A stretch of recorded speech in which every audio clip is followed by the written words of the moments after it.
میری وائف کا مطلب خواب تھا، وہ کئی دفعہ اس نے اپنے آپ کو مطلب مرے ہوئے دیکھا ہے۔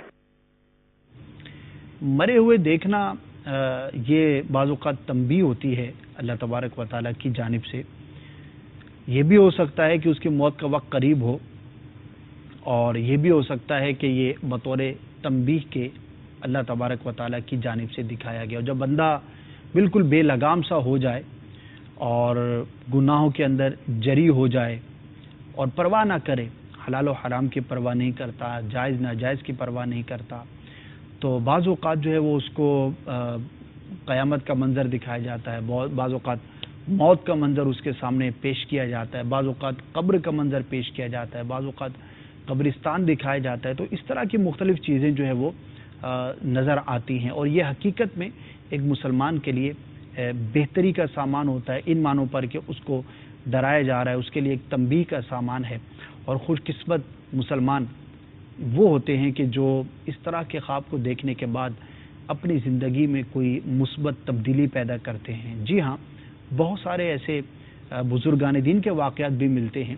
اور اپنے معاشرے کے اندر بھی ہم اس طرح کے واقعات سنتے ہیں کہ خواب کے اندر کوئی اس طرح کا منظر دیکھا کہ جس میں اس کو نیکی کی دعوت دی گئی، گناہوں سے ڈرایا گیا، آخرت کا کوئی اس طرح کا منظر اس کو دکھایا گیا، تو واقعی اس نے اپنے آپ کو ڈرایا۔ یہ نہیں کہا کہ یار خواب کی بات تھی، کیا ہوا، کوئی بات نہیں، سو گئے اور پھر اپنے اسی انداز زندگی پر جو ہے وہ جاری ہو گئے۔ تو خوش قسمت مسلمان وہ ہے کہ جو اس طرح کی تنبیہات کو واقعی اپنے آپ کے لیے تبدیلی کا سامان بنائے۔ اگر نمازوں میں سستی ہے تو نمازیں پڑھنا شروع کرے، کسی اور معاملے کے اندر مبتلا ہے، گناہوں بھرا کوئی معاملہ ہے، تو اس سے اپنے آپ کو بچانے کی کوشش کرے۔ تو اللہ تبارک و تعالیٰ آپ کو، آپ کے گھر والوں کو نیکی کے راستے پر استقامت عطا فرمائے۔ غور کر لیں، اگر کچھ اس طرح کا معاملہ ہے، گھر میں گانے باجے سننے کا، فلمیں ڈرامے دیکھنے کا سلسلہ ہے، یا کسی بھی طرح کا کوئی ایسا کام ہے کہ جو